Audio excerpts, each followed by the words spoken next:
The gladiators have entered the ring. Now, does it live up to expectations? Stay tuned and find out.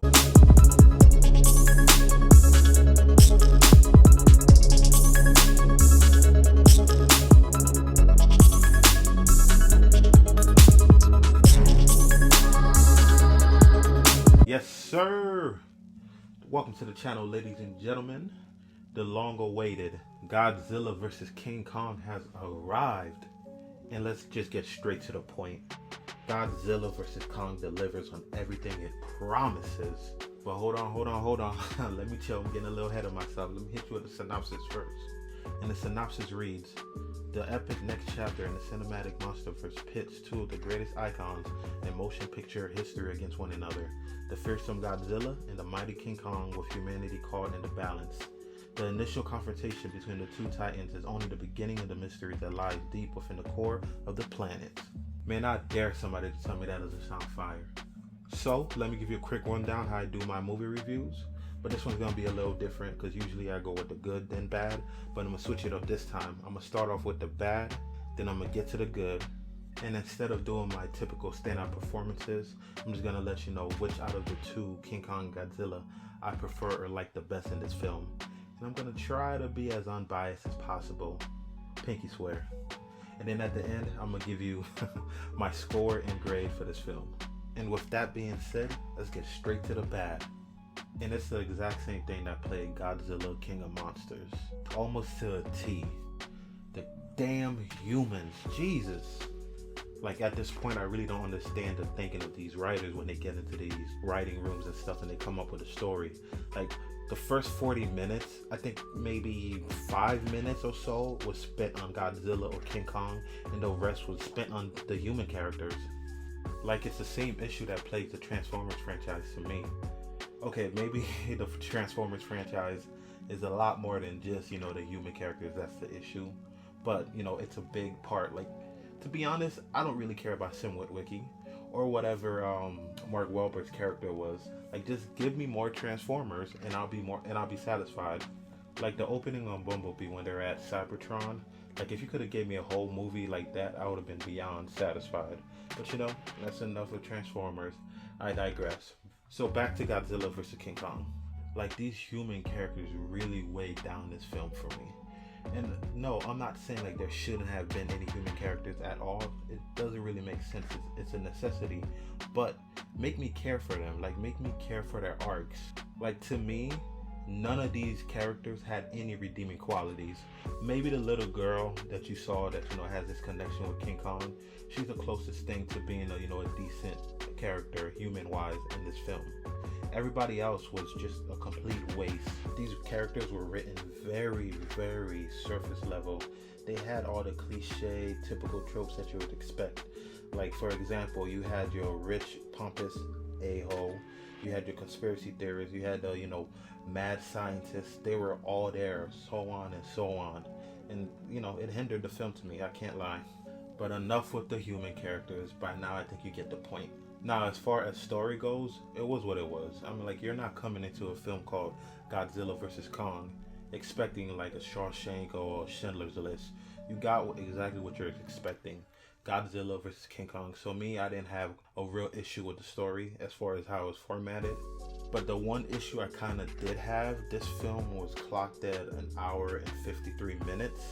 And I felt like a showdown like this could have easily been at least 2 hours, 15 minutes. Maybe not 2.5 hours, but that 2:15 would have been a sweet spot of more of, Kong and Godzilla. That's what exactly this film needed, in my opinion. But yeah, that was pretty much all the bad that I had to say about it. So on to the good. And ladies and gentlemen, Godzilla vs. Kong delivered. Like I said, exactly what it promised, it delivered on. We had the epic, and I mean epic battle between these two, not once but twice. Even the first battle that you saw, no spoilers because it's in the trailer, when Kong is tied up, chained up on that little ship, and Godzilla comes after him, it was so much longer and so much more epicness. It delivered on everything I needed. As far as Godzilla goes back ages, and so does King Kong, and to finally have them in the screen together, like, you had to make it epic. I know I keep saying it, but that's exactly what it needed. I love how each of these kaijus, monsters, Godzilla, King Kong, had their own personalities and fighting styles. It was amazing to see. I was fanning out, I can't lie. Like, they really nailed these kaijus, like from the monster designs to even they had some throwbacks for each, King Kong and Godzilla from their separate movies from back when, which I can't, say because it'll be spoiler territory. But I love that aspect.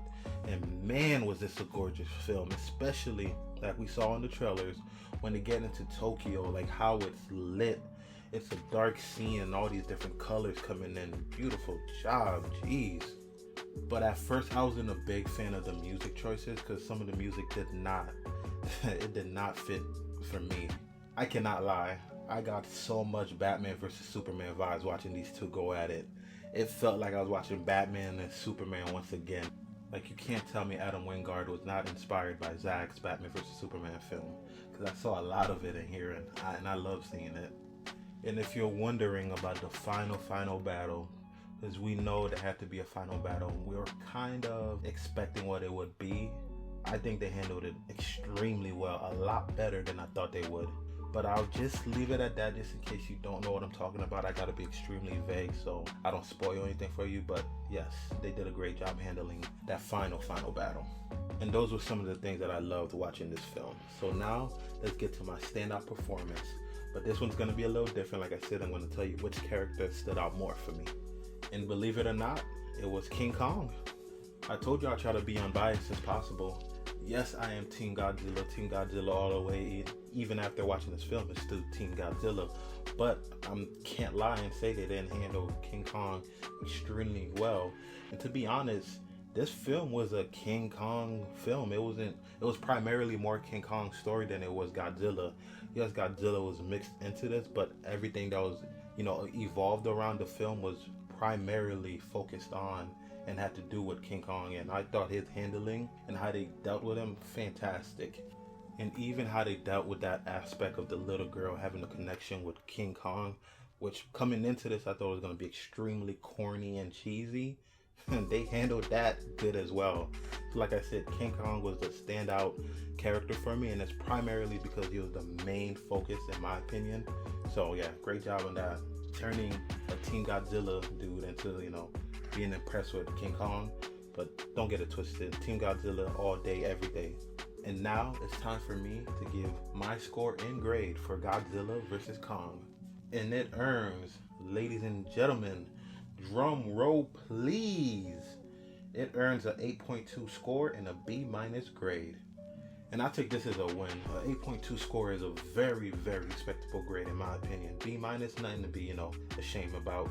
But it definitely could have earned a higher grade if it wasn't for, those human characters. I know I'm back at it again. Like, even some of the jokes, man, I didn't even find it funny. Maybe except for like one at the end, but that was pretty much it. So, that was my review for Godzilla vs. Kong. I really hope you enjoyed it. Like I do with every video, I simply ask that you subscribe, you like, you share, and you comment. And don't forget to turn on that little notification, that little bell letting you know whenever I drop a video. Until next time, peace.